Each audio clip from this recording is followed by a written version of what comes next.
With episode 12 in the books, we've officially reached the midpoint of Gachiakuta Season 1. And, yeah, I have some thoughts. Hello Funkers, I'm Tony Funk, and welcome to another Tony Tangent. Now before I talk about the good and the bad thus far, I want to clarify that though some of the traits I'll cover stay the same while others change throughout the manga, I'll only be talking about the things present in the anime as of episode 12, in order to avoid manga spoilers. Now with that out of the way, let's talk about Gachiakuta. Now in case you've been living under a rock, the series follows 15-year-old Rudo embarking on a journey of self-discovery, following his botched execution after having been framed for the murder of his adoptive father. During this unintentional exile in a garbage-ridden realm, known as known as the Ground, Rudo learns about his unique powers as a giver and joins a public safety squadron known as the Cleaners, in an attempt to gather information in order to return to his realm of origin. Though the premise is extremely reminiscent of other shonen, heck, I even made a YouTube short about it, I think the series has a lot of unique qualities that have allowed it to become as popular as it is. For starters, Gachiakuta has a very interesting power system that's similar to early Naruto's strategic ninjutsu techniques, where a character's abilities are only as effective as that character's ability to use them creatively. This allows for unpredictable battles that seem to go back and forth as the combatants learn about their opponent's strengths and weaknesses. For these reasons, I have to commend series author Kei Urana for making a fun and exciting power system. Gotta give her 5 out of 5 stars in the combat category.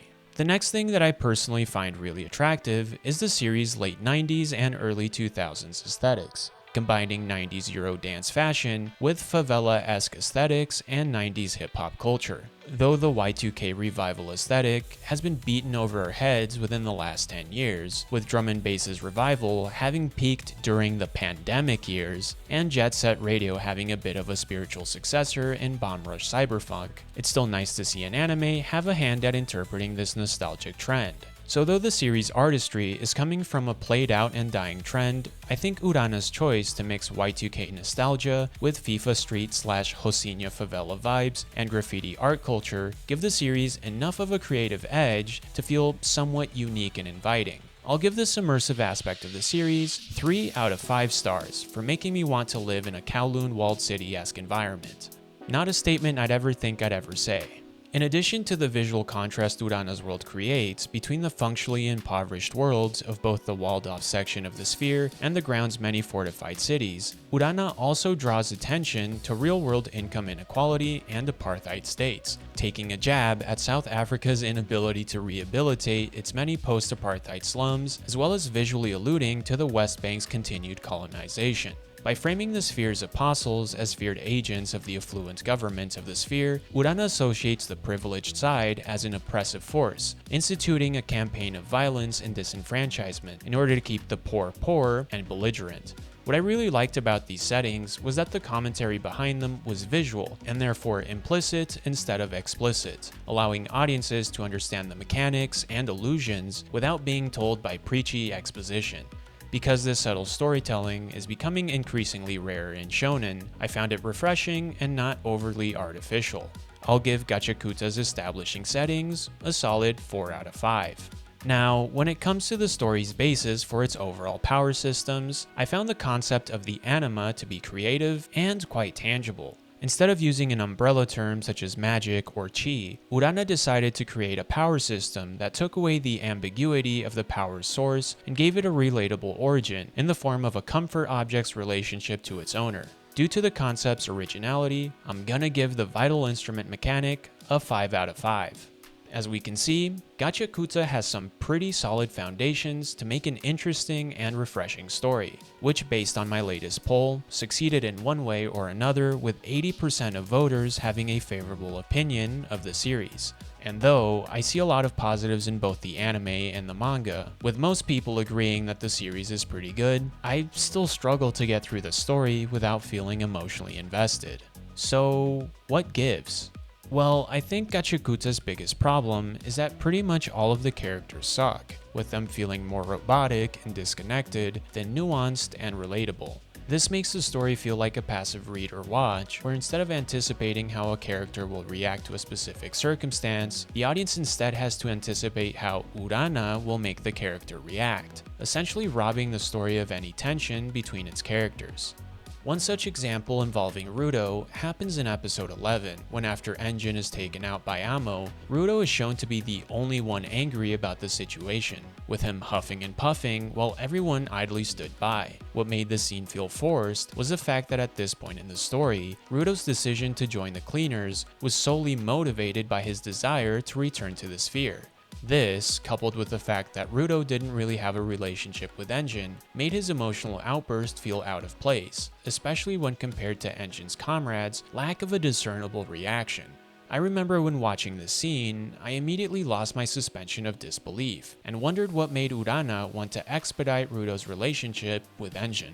This scene then made me want to reread the manga and see if there was anything I was missing, only to realize that everything that came before this scene revealed even less about Rudo's personality and beliefs than I had initially believed. You see, though Urana spoon-fed us details about Rudo's characterization, such as his shyness around girls, struggles to seem agreeable, desire to seem useful, and affection for abandoned objects, Rudo is mostly depicted going with the flow, lacking any opinions about his newfound life on the ground, or demonstrating any signs of apprehension or intrigue towards his colleagues. In essence, everything we know about Rudo is explicitly told to us by Urana through the use of flashbacks or expositional dialogue, making Rudo's characterization feel artificial. This problem also extends to characters like Enjin and Riyo, whose actions only serve to reinforce their demeanors as reserved for the former and lighthearted for the latter. And though by episode 12, it's not necessarily expected for audiences to understand the supporting characters' motivations and personal beliefs, neither is Rudo.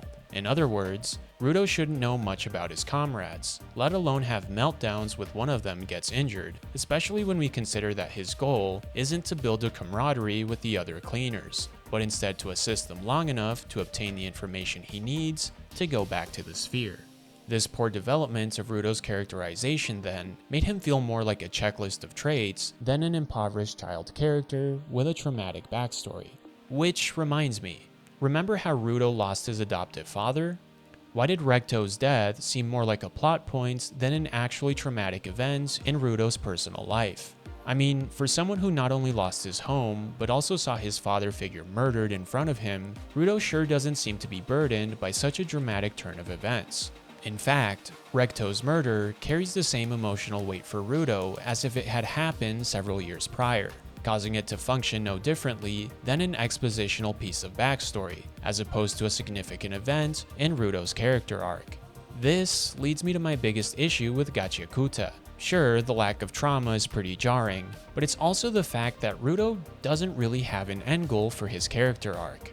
It's implied that by the end of the series, Rudo is to eventually develop better people skills, have a more controlled temper, and have better composure around the opposite sex. But besides these predictable changes, Rudo himself has no concept of what it is he needs to change in order to accomplish his personal goals, which I mean are already kind of nebulous.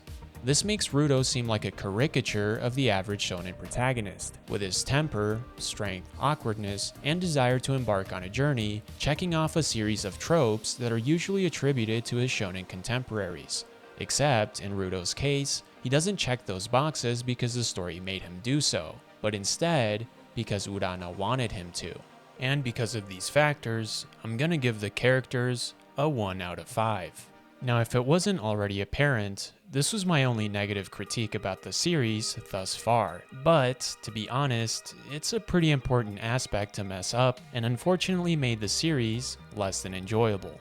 And as much as I wanted to enjoy this series, hoping that the anime could somehow patch or obfuscate the manga's rushed character development, the fact of the matter is, Rudo's characterization was probably too wooden to be fixed in 12 episodes anyway.